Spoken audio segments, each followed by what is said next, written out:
Hello and welcome to Warrior Camp's Apologetics training. Today's topic is French Emperor Napoleon Bonaparte asks, who is Jesus? Napoleon Bonaparte lived from 1769 to 1821.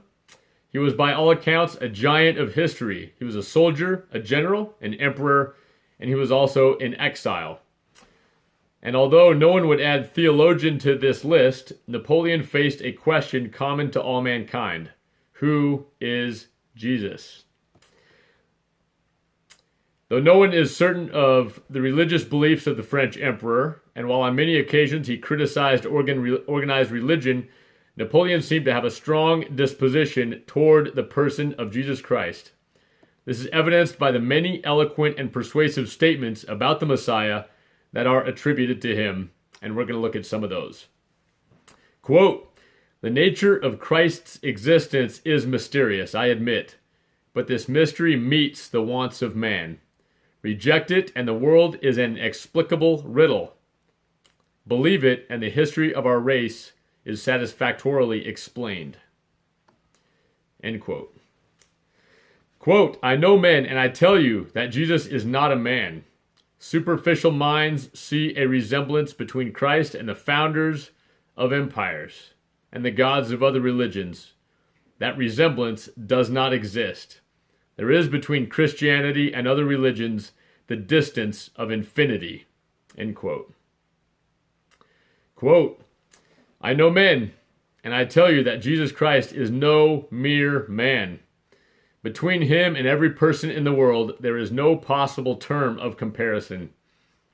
Alexander, Caesar, Charlemagne, and I have founded empires, but on what did we rest the creations of our genius? Upon force. Jesus Christ founded his empire upon love, and at this hour, millions of men would die for him." End quote. "I see Lycurgus, Numa, and Muhammad, only legislators who, having the first rank in the state, have sought the best solution of the social problem. But I see nothing there which reveals divinity. Nothing announces them divine. On the contrary, there are numerous resemblances between them and myself, foibles and errors which ally them to me and to humanity. It is not so with Christ. Everything in him astonishes me. His spirit overawes me, and his will confounds me. Beside him and whoever else in the world, there is no possible term of comparison. He is truly a being by himself. His ideals and his sentiments, the truths which he announces, his manner of convincing, are not explained either by human organization or by the nature of things. His birth and the history of his life, the profundity of his doctrine, which grapples the mightiest difficulties, and which is, of those difficulties, the most admirable solution. His gospel, his apparition, his empire, his march across the ages and the realms is for me a prodigy, a mystery insoluble, which plunges me into a reverence which I cannot escape, a mystery which is there before my eyes, mystery which I cannot deny or explain. Here I see nothing human. The nearer I approach, the more carefully I examine, everything is above me. Everything remains grand, and of a grandeur which overpowers. His religion is a revelation from an intelligence which certainly is not a man.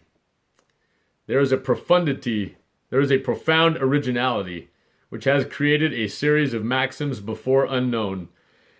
Jesus borrowed nothing from our sciences. One can absolutely find nowhere, but in him alone, the imitation or the example of his life." Quote, "I marvel that whereas the ambitious dreams of myself, Caesar, and Alexander should have vanished into thin air, a Judean peasant, Jesus, should be able to stretch his hand across the centuries and control the destinies of men and nations." End quote. Quote, Napoleon expressed, actually let me back up. This is some context here. Napoleon expressed the following thoughts while he was exiled on the rock of St. Helena. There, the conqueror of civilized Europe had time to reflect on the measure of his accomplishments. He called Count Montholon to his side and asked him, quote, "Can you tell me who Jesus was?" End quote. The Count declined to respond. Napoleon countered, quote, "Well then, I will tell you. Alexander, Caesar, Charlemagne, and I myself have founded great empires. But upon what did these creations of our genius depend? Upon force. Jesus alone founded his empire upon love, and to this very day millions will die for him. I think I understand something of human nature, and I tell you, all these were men, and I am a man. None else is like him. Jesus Christ was more than a man. I have inspired multitudes with such an enthusiastic devotion that they would have died for me. But to do this, it was necessary that I should be visibly present with the electric influence of my looks, my words, and my voice.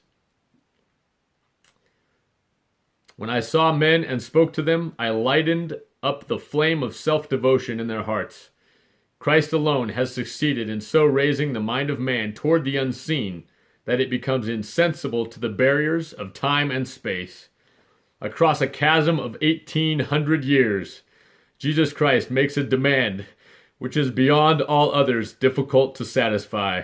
He asks for that which a philosopher may often seek in vain at the hands of his friends, or a father of his children, or a bride of her spouse, or a man of his brother.